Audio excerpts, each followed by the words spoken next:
guys, this is Nate Levan, DuPont Pioneer Field Agronomist, here with Zach Smith, DuPont Pioneer Sales Associate, up here in north central Iowa. And today we're here on a nice soybean field to kick off a three-part series, a Growing Point Agronomy Crop Insight video series on the topic of cover crops. And today, I guess there's so many things, Zach, when we talk about cover crops, so many questions around it. I guess one of the first places I wanted to start out with is talking about some of the benefits. You know, if I were to ask a grower to try a new hybrid or maybe try a new crop protection type, one of the first things that they're going to ask me is, what am I going to get from this, you know, if I choose to implement this practice? Sure. So you're a veteran cover cropper. Tell us a little bit about what you're seeing.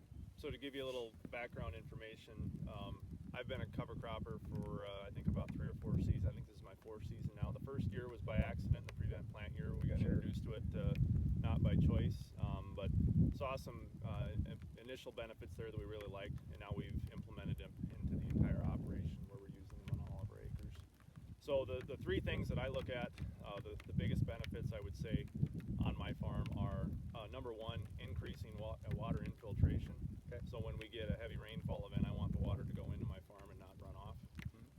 Number 2 is increasing my soil biology and getting that kick started a little bit sooner in the spring and have that last longer into the fall rather than just have the crop senesce in early September and not have a living root all season long.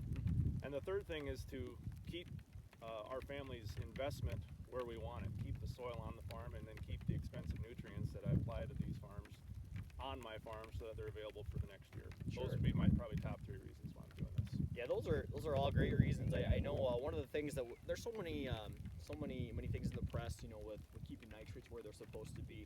A lot of guys are concerned about, hey, how do I quantify that? You know, when we're talking about the topic of soil health and maybe some of those benefits of increased water infiltration and nice structure, I guess what do you tell guys when they're saying, hey, well, what's the monetary value, or how do they quantify that soil health? Well, it's a tough thing because we really don't have a lot of good gauges at this point, but I think probably the biggest thing to say is if you want to see some of the benefits, you need to take a step out into some of these fields. There's not a lot of them in our area, but that's probably the best way to see it. If you come out and you actually dig into the soil and you start comparing the differences from what you're used to seeing in your fields, that's really the eye-opener. And one of the things, I think one of the easiest tests is you go by a field that had reduced tillage or cover crops or strip till or some of these types of principles that help water infiltration. Go around after a heavy rainfall event and see where the water is standing on top and see where it's actually going into the ground and you don't see the ponding. That's, for me, that's been one of the most eye-opening things I've seen on our farms and how they've changed over the last 5 or 6 years. That's great. I know, guys, getting into the fall, that's always one of those things that they can get on that farm a little earlier in the fall or possibly be able to get in there.